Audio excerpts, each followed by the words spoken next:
New Avengers के last episode में हमने देखा था कि लूक केज और उसके एवेंजर्स जो हैं वो पीछा करते हुए आते हैं उनका, यानी कि द हुड का, जिन्होंने आज रात डाका डाला था। और वो देख लेते हैं डॉक्टर स्ट्रेंज की मैजिक की मदद से कि वो लोग वहाँ पे सब मौजूद है। लेकिन रॉलिन के बकौल वो लोग जो है इन लोगों के लिए बहुत ज़्यादा कम है। वो लोग बहुत ज़्यादा खतरनाक और ताकतवर और ज़्यादा भी हैं और ये लोग कम हैं। लेकिन वहीं पे डॉक्टर स्ट्रेंज बोलते हैं कि हम मैजिक का इस्तेमाल करेंगे और अपना बैकअप बुलाएंगे। और वहीं पे हम देखते हैं कि लूक केज जो है द हुड के कमरे में घुसता दरवाज़ा तोड़ते हुए और बोलता है कि मैं अपना बैकअप साथ लेकर आया हूँ। और वहाँ पे हम बेसिकली देखते हैं कि मार्वल का हर एक मशहूर हीरो, चाहे वो थॉर हो, आयरन मैन हो, सेंट्री हो, फैंटास्टिक फोर हो या एक्स-मैन हो, सब के सब वहाँ पे मौजूद होते हैं उनके बैकअप के अंदर। अब आगे तो यहाँ पे बेसिकली हम देख रहे होते हैं कि यहाँ पे वो बहुत ज़बरदस्त और ख़तरनाक फाइट शुरू हो गई होती है, जिसमें लूक केज, न्यू एवेंजर्स और बाकी के जितने भी लोग होते हैं सब यहाँ पे मौजूद होते हैं। और ये स्टोरी बेसिकली जो है ब्रेकिंग क्रू का एक मेंबर किसी को सुना रहा है और उससे पूछताछ हुई जा रही है कि आप बताओ कि आज रात क्या हुआ था। और वो बेसिकली हमें आज रात के मंजर बता रहा है कि वहाँ पर उसने क्या देखा। और इस तरह हम देखते हैं कि वहाँ पे जो है वो लोग उसके घर के अंदर बहुत ज़बरदस्त तरीके से घुसते हैं, अटैक करते हैं और सबको एक एक करके मारना शुरू कर देते हैं। लेकिन वैकिंग क्रू का जो मेंबर वैकर होता है वो बता रहा होता है कि मेरी बहुत बुरी हालत हो गई थी, मुझे लूक केज ने इतनी ज़ोर से मारा, उसके बाद मुझे होश ही नहीं रहा कि क्या हो रहा था और क्या नहीं हो रहा था। लेकिन यहाँ पे कोई ना कोई गड़बड़ ज़रूर थी, मैं इतना बता ज़रूर सकता हूँ, क्योंकि लूक केज के अंदर इतनी पावर नहीं है कि वो मुझे इतनी आसानी से गिरा सके। यहाँ पे वो जो डॉक्टर स्ट्रेंज है, वो मैजिक गाय, वो किसी किस्म का मैजिक ज़रूर कर रहा था। वो मतलब हमें दिखा रहा था कि ये सारे हीरोज़ यहाँ पे हैं, जबकि वो हीरोज़ वहाँ पे थे ही नहीं कभी। हमें वो सिर्फ ऐसा दिखा रहा था हमारे माइंड के अंदर कि वो हीरोज़ मौजूद हैं और हमें डरा रहा था। लेकिन मेरा ब्रेन कुछ प्रोसेस कर पाता, मुझे दोबारा एक बार लूक केज ने एक गाड़ी के अंदर दबा दिया। तो वो जो उससे पूछताछ कर रही होती है वो बोलती है कि हाँ हम जानते हैं, सैटेलाइट फुटेज तो हम देख चुके हैं कि तुम्हारी किस तरह से धुलाई हुई थी, लेकिन ये बताओ कि जब तुम पिट रहे थे सड़क के बीच में तो तुम्हारे बाकी के दोस्त वो क्या कर रहे थे। तो बोलता है कि वेल, इसके बारे में मुझे कैसे पता हो सकता है कि वो लोग क्या कर रहे थे। और वहीं पे हम देखते हैं कि द हुड के जितने भी लोग होते हैं वो सारे घबरा जाते हैं और बोलते हैं कि हमें बस यहाँ से जल्द निकलना होगा या फिर हमें सरेंडर करना होगा, वरना हम तो चारों तरफ से घिर चुके हैं, हम इन लोगों से जीत सकते ही नहीं हैं, चाहे कुछ भी हम कर लें। और इसी तरह वहीं पे हम देखते हैं कि स्पाइडरमैन जो है सेंट्री, ब्लैक विडो और स्पाइडर वुमन को लेकर घुसता है यहाँ से। और इसी तरह वो लोग जो है इसके ऊपर बंदूकों से अटैक करना शुरू करते हैं, द हुड और मैडम मैस्क्यू। और स्पाइडरमैन बोलता है कि वेल देखो ज़रा मेरी तरफ, अब मैं कोई आम स्पाइडर नहीं हूँ, मैं ब्लैक कॉस्ट्यूम स्पाइडी हूँ और तुम लोग को जो पंच पड़ने वाला है वो बहुत ज़ोर से पड़ने वाला है। और वहीं पे वो जो गंजा जॉनी होता है वो द हुड से बोलता है कि देखो मेरे पास किसी किस्म की कोई सुपर पावर नहीं है, मुझे यहाँ से निकलना ही होगा। और वहीं पे स्पाइडरमैन बोलता है कि वेल यार तुम लोगों के तो मज़े आ गए, क्योंकि अब तुम लोग जेल में जाकर इतनी कूल स्टोरी सुनाओगे कि किस तरह से तुम लोगों की आज हमने धुलाई करी। तो वहीं पे द हुड जॉन को पकड़ता है और बोलता है कि जॉन तुम यहाँ से भागो और वापसी मत आना। तो वो पूछता है कि इन लोगों ने हमें ढूंढा कैसे। तो बोलता है कि मुझे नहीं पता, तुम बस भागते रहो, तुम यहाँ से चले जाओ। और द हुड इस तरह दोबारा जो है अपना अटैक कंटिन्यू करता है। वहीं पे हम देखते हैं आयरन फिस्ट आता है और बोलता है कि और सुनाओ सब कैसा चल रहा है। तो वहीं पे मैडम मैस्क्यू बोलती है कि देखो यहाँ पे किसी किस्म की कोई ट्रिक इस्तेमाल की गई है, ये लोग सच में यहाँ पे मौजूद नहीं है, मैं समय कह रही हूँ कि ये किसी किस्म की ट्रिक है, तुम्हें मेरी बात सुननी होगी। और वहीं पे डॉक्टर स्ट्रेंज आते हैं और बोलते हैं कि हाँ बिल्कुल, और वो एक स्पेल कास्ट करते हैं जिससे वहाँ पे ज़ोरदार धमाका होता है। और वहीं पे रैकिंग क्रू का जो मेंबर होता है फिल्म ड्राइवर, वो बोलता है कि बस अब बहुत हो गया है, मैं यहाँ से निकल रहा हूँ। और वो ज़मीन के अंदर ज़ोर से पंच मारता है, गड्ढा खोदता है और वहाँ से निकल जाता है। तो वहीं पे स्पाइडरमैन बोलता है कि हे आयरन फिस्ट, ये तो तुम्हारा मूव था। तो बोलता है कि क्या मतलब ज़मीन के अंदर पंच मारना और गड्ढा कर देना। तो आयरन फिस्ट बोलता है कि यार स्पाइडी बस भी कर दो, मैंने अपनी पूरी ज़िंदगी में ये सिर्फ एक ही बार किया था।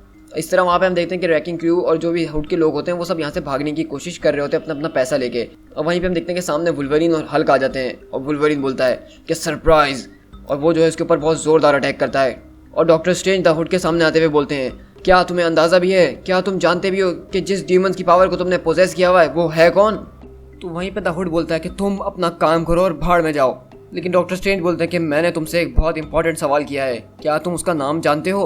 और इसी तरह दूसरी तरफ न्यू एवेंजर्स की टीम जो है इन सारे लोगों से बहुत ज़बरदस्त तरीके से निमट रही होती है और इन पर तकरीबन भारी पड़ रहे होते हैं। बेसिकली डॉक्टर स्ट्रेंज जो मैजिक कास्ट कर रहा था इसकी जैसे हीरोज़ इनको दिख रहे थे, ये असल में थे नहीं, सिर्फ यहाँ पे वही न्यू एवेंजर्स थे जो हुआ करते हैं। इसके अलावा जितने भी हीरोज़ हैं वो सिर्फ इल्यूजन है। लेकिन इस इल्यूजन का फ़ायदा ये हुआ कि वो लोग घबरा गए और उसमें से बहुत सारे लोग जो हैं वो यहाँ से पहले ही भाग गए। वहीं पर डॉक्टर स्ट्रेंज बोलते हैं कि मुझे नहीं पता कि तुमने ये पावर्स किस तरह से हासिल करी हैं, लेकिन मैं ये ज़रूर जानता हूँ कि इन पावर्स को इस्तेमाल करने के लिए जो ट्रेनिंग, जो नॉलेज चाहिए होती है वो तुमने नहीं ली है। और ये तुम्हारी शक्तियाँ तुम्हारे ऊपर हावी हो जाएंगी और ये तुम्हें ही ख़त्म कर देंगी, ये तुम्हें अंदर से ख़त्म करके रख देंगी बिल्कुल। और तुम्हें इस बारे में पता है ना। सही कहा ना मैंने इस तरह की चीज़ें पहले भी देखी हैं और मैं जानता हूँ कि इस तरह की चीज़ों का अंजाम बहुत बुरा होता है। क्या वो तुम्हारे कान में तुमसे कुछ कहता है, क्या वो तुम्हारे दिल में तुम्हारे लिए बातें डालता है। अब तक वो तुमसे कितने काम करवा चुका है अपने। लेकिन वहीं पे द हुड बोलता है कि तुम जाओ जहन्नुम में, मैं तुम्हारी किसी बात का जवाब नहीं देने वाला हूँ। तो वहीं पे डॉक्टर स्ट्रेंज बोलते हैं कि तुम मेरे किसी सवाल का जवाब ना दो तो इससे तुम्हें ये लग रहा है कि तुम इस बात को छुपा पाओगे, लेकिन द आई ऑफ आगोमोटो जो है वो हर चीज़ को देखती है। तुम ये चीज़ सिर्फ अपने आप से ही छुपा रहे हो और किसी से नहीं। लेकिन अगले पल हम देखते हैं कि द हुड वही खतरनाक मॉन्स्टर में दोबारा बदल जाता है। और दूसरी तरफ द हुड के पूरी जो लोग होते हैं उन लोगों की बहुत गंदी हालत हुई होती है और वो लोग बहुत ज़ोर ज़ोर से चिल्ला रहे होते हैं। और डॉक्टर स्ट्रेंज उस मॉन्स्टर के सामने खड़े हुए होते हैं और अपना मंत्र पढ़ना शुरू करते हैं। और डॉक्टर स्ट्रेंज उसके मुंह के सामने चिल्लाते हुए बोलते हैं कि तुम हमारी इस दुनिया के अंदर नहीं रह सकते हो, मैंने कहा कि तुम यहाँ नहीं रह सकते हो। और वो मॉन्स्टर ज़ोर ज़ोर से चिल्ला रहा होता है, लेकिन वहीं पे पीछे से लूक केज आता है और उसको बहुत ज़ोर से मारता है। और इसी बीच हम देखते हैं कि वो लोग जो हैं न्यू एवेंजर्स के मेंबर्स सब एक एक करके छुट्टी कर रहे होते हैं और वहाँ पे बहुत ज़बरदस्त तरीके से सब एक दूसरे को मार रहे होते हैं। ये फाइट इतनी खतरनाक होती है कि यहाँ पे किसी को कुछ समझ में नहीं आ रहा था कि कौन साथी है और कौन दुश्मन, बस सब एक दूसरे को यहाँ पे मारने में लगे हुए थे। और वहीं पे वुल्वरीन अपने क्लॉस चमकाते हुए बोलता है कि बस बहुत हो गया, अब इस खेल को ख़त्म करते हैं। और वहीं पे वो जो है रैकिंग क्रू के मेंबर के बहुत ज़ोर से पेट पे मुक्का मारता है और दूसरी तरफ लूक केज भी ऐसा ही करता है और आयरन फिस्ट भी। और वहाँ पे एको जो है मैडम मैस्क्यू के मुंह पे बहुत ज़ोरदार मुक्का मारती है और वहाँ पे रॉनिन जो है केमिस्ट्रो की गन काट देता है और स्पाइडरमैन मिस्टर विज़र्ड की जो है मुंह पे लात मारता है। और इस तरह वहाँ पे सब लोग ठंडे हो जाते हैं। चलो भाई, यहाँ का काम तो आज तमाम हो गया। तो रॉनिन बोलता है कि वाह, सच में मुझे तो इसकी बहुत टाइम से ज़रूरत थी, शुक्र आज मैंने अपनी भड़ास यहाँ पे आके निकाल ली। तो वहीं पर आयरन फिस्ट बोलता है कि हाँ बात तो तुम्हारी ठीक है, हम सबको इसकी ज़रूरत थी। और वहाँ पे सब लोग वहाँ पे लेटे हुए तड़प रहे होते हैं और बोलते हैं कि हमें जो है डॉक्टर्स की ज़रूरत है। तो रॉनिन बोलता है कि हे देखो, इनमें से कोई भी जो है वो स्क्रल के अंदर नहीं बदला, इसका मतलब चीज़ें अभी इतनी बुरी भी नहीं है। तो स्पाइडरमैन बोलता है कि हाँ तुम बिल्कुल ठीक कह रहे हो। और लूक केज बोलता है कि पुलिस वाले यहाँ पे आ रहे हैं, हमें जल्द से जल्द यहाँ से निकल जाना चाहिए। तो वहीं पे स्पाइडरमैन बोलता है कि गाइज ये बताओ कि तुम में से आज रात किसको द हुड स्लैश डीमन के रिलेटेड नाइटमेयर्स आने वाले हैं। तो वहीं पे लोगन बोलता है कि मैंने तुम लोगों से कहा था कि उसके अंदर कोई खराबी है, मैंने तुम लोग को बोला था, लेकिन तुम लोग मेरी बात पे विश्वास कब करते हो।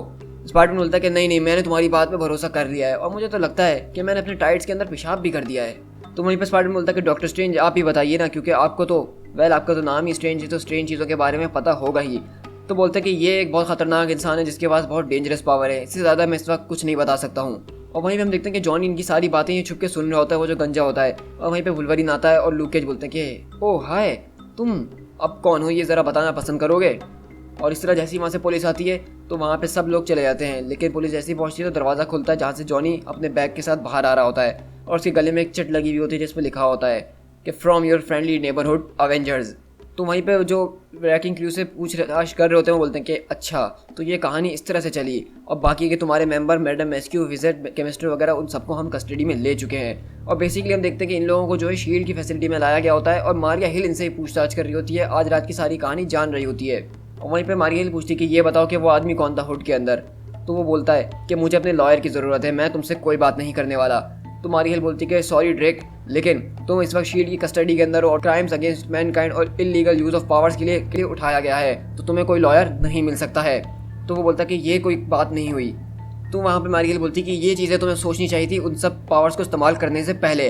अब बताओ कि वो आदमी हुड कौन है, क्या उसने ही तुम सबकी टीम बनाई है, तुम सब उसी के कहने पर काम करते हो। तो वो बोलता है कि मुझे नहीं पता लेडी कि तुम किस बारे में बात कर रही हो।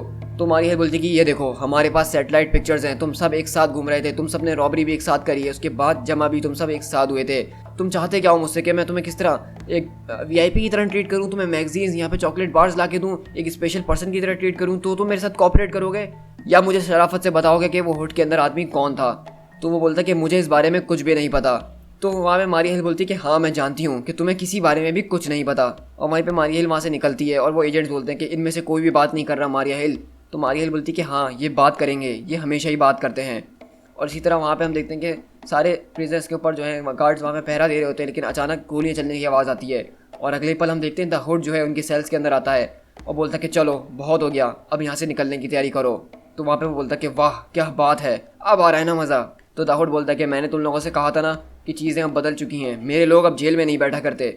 और वो बोलता है कि चलो शुक्र है, अब मुझे इस बात का अफसोस नहीं रहेगा कि मैंने तुम्हारा राज नहीं उगला, क्योंकि तुम मेरी मदद करने के लिए वापसी आए हो। तो द हुड बोलता है कि हाँ अगर तुम मेरे बारे में कुछ भी बताते तो ये कन्वर्सेशन बिल्कुल अलग तरह से जारी होती। और इस तरह वो लोग वहाँ से प्रिजन ब्रेक करते हुए निकल जाते हैं।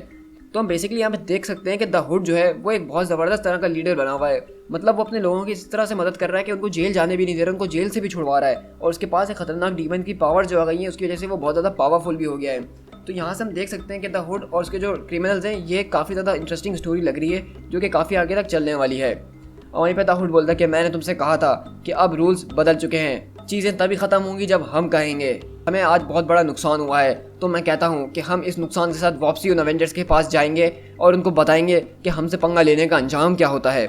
To be concluded.